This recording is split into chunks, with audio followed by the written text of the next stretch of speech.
سرور کائنات صلی اللہ تعالیٰ علیہ وسلم نے بڑا شاندار فرمان فرمایا۔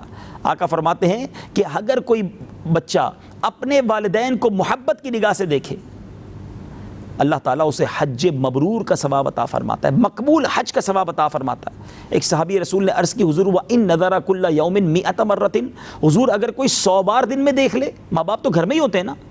حبیب اللہ فرماتے ہیں صلی اللہ تعالیٰ علیہ وسلم، اللہ اکبر و اطیب، اللہ بہت بڑا اور پاک ہے، کوئی 100 بار بھی ماں باپ کو محبت سے دیکھے، اللہ 100 حج کا ثواب عطا فرماتا ہے۔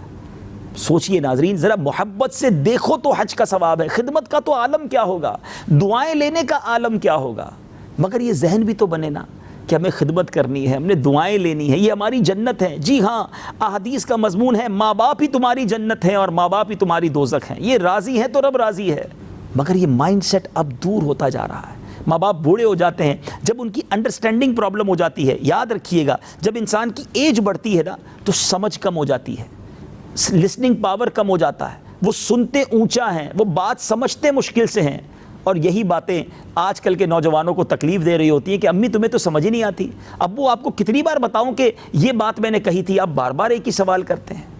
کیا یہ انداز ہوتا ہے ماں باپ سے بات کرنے کا؟ کیا یہ طریقہ ہے ماں باپ سے گفتگو کرنے کا؟ یاد کیجئے جب ہمارا بچپن تھا، ہم چھوٹے تھے، ایک لفظ کو بار بار ماں باپ سنتے تھے اور خوش ہوتے تھے، ہم ایک ہی سوال بار بار کرتے تھے، وہ ہر بار منہ چوم کر اس کا جواب دیتے تھے۔ اس بات کو سمجھنے کے لیے میں ایک واقعہ سنانا چاہتا ہوں۔ ایک بوڑھی ماں تھی اور اس نے اپنے بیٹے سے کہا، بیٹے مجھے کچھ آواز آ رہی ہے۔ تو بیٹے نے کہا، ماں آواز تو نہیں آ رہی، کوئی آواز نہیں آ رہی۔ دوسری بار بھی ماں نے کہا کہ بیٹا مجھے آواز آ رہی ہے۔ بیٹے نے کہا، امی آپ کو کیا ہو گیا، آواز نہیں آ رہی، آپ کے کان بج رہے ہیں۔ تھوڑی دیر بعد ماں نے پھر کہا کہ بیٹا مجھے آواز آ رہی ہے۔ اب بیٹا شاؤٹ کرنے لگا کہ آپ کو کیا ہو گیا ہے، کام کرنے دیں، مجھے ڈسٹرب کر رہی ہے، کوئی آواز نہیں ہے۔ اب ماں مسکرائی اور کہا، بیٹا وہ سامنے جو صندوق ہے نا ذرا وہ کھولنا۔ بیٹا کھڑا ہوا صندوق کھولا، کہا اس میں جو کتاب پڑی ہے وہ لے کر آؤ۔ بیٹا وہ کتاب لے کر آیا اور ماں نے وہ پرانی سی کتاب کھول کر بتایا کہ بیٹا یہ دیکھو تصویر بنی ہوئی ہے، اس تصویر پر تم نے مجھ سے ایک ہی دن میں 70 بار سوال کیا تھا کہ امی یہ کیا ہے، اور ہر بار میں تمہیں بتاتی کہ بیٹا یہ ہے، اور جب بھی تم سوال کرتے میں تمہارا گال چومتی۔ مجھے بڑا اچھا لگتا تھا کہ ایک ہی بات تم نے 70 بار ریپیٹ کی، میں نے 70 بار تمہیں جواب دیا، مجھے غصہ نہ آیا۔ بیٹا آج میں نے 3 بار ایک بات کہہ دی تو تمہیں برا لگ گیا۔ اب بیٹے کی آنکھوں میں آنسو آ گئے۔ ہم کیوں بھول جاتے ہیں اپنا بچپن، جنہوں نے ہاتھوں سے کھانا کھلایا، جنہوں نے ہمیں لباس پہننا سکھایا، والد نے انگلی پکڑ کر چلنا سکھایا، ہماری توتلی زبان میں ہم کچھ کہتے تھے تو وہ سمجھ جاتے تھے، بلکہ اس سے پہلے چلے جائیں ہم صرف روتے تھے تو ماں کو پتہ چل جاتا تھا کہ پیٹ میں درد ہے یا کان میں درد ہے، اور آج ہم امی ابو کو کہتے ہیں آپ کو سمجھ نہیں ہے، آپ کو پتہ نہیں ہے۔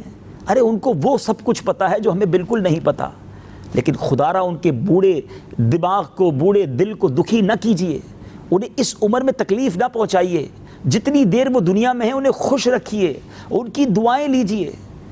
ماں باپ جیسی نعمت دنیا میں اور کوئی نہیں ہے، پوچھو ان سے جن کی ماں چلی گئی، جن کے والد چلے گئے۔ یہ وہ لو ہے، یہ وہ محبت ہے جو انکنڈیشنل ہے۔ دنیا میں ہر شخص کسی سے پیار کسی نہ کسی غرض کی وجہ سے کرتا ہے، ماں باپ کو کوئی غرض نہیں ہوتی۔ ہو سکتا ہے کوئی یہ سوچے کہ جناب بیٹے سے اس لیے محبت کی جاتی ہے کہ بڑا ہو کر کما کر دے گا۔ ارے ماں باپ کی یہ غرض نہیں ہوتی، اگر یہی غرض ہوتی تو اپاہج بچوں سے کون محبت کرتا؟ اپنے جو بچے ایب نارمل ہوتے ہیں ماں باپ انہیں بھی سینے سے لگا رہے ہوتے ہیں، کیونکہ وہ ان کے بچے ہیں، وہ ان کا جگر کا ٹکڑا ہے۔ مگر یہی بچہ بڑا ہو کر کیوں بھول جاتا ہے کہ جنہوں نے پال پوس کر بڑا کیا ہے انہیں میری ضرورت ہے۔ 2 ماں باپ مل کر 10 بچوں کو پال لیتے ہیں، مگر 10 بچے مل کر 2 ماں باپ کی خدمت نہیں کر پاتے، دکھ دیتے ہیں انہیں۔ خدا را احساس کیجئے، یہ کبیرہ گناہوں میں سے گناہ ہے۔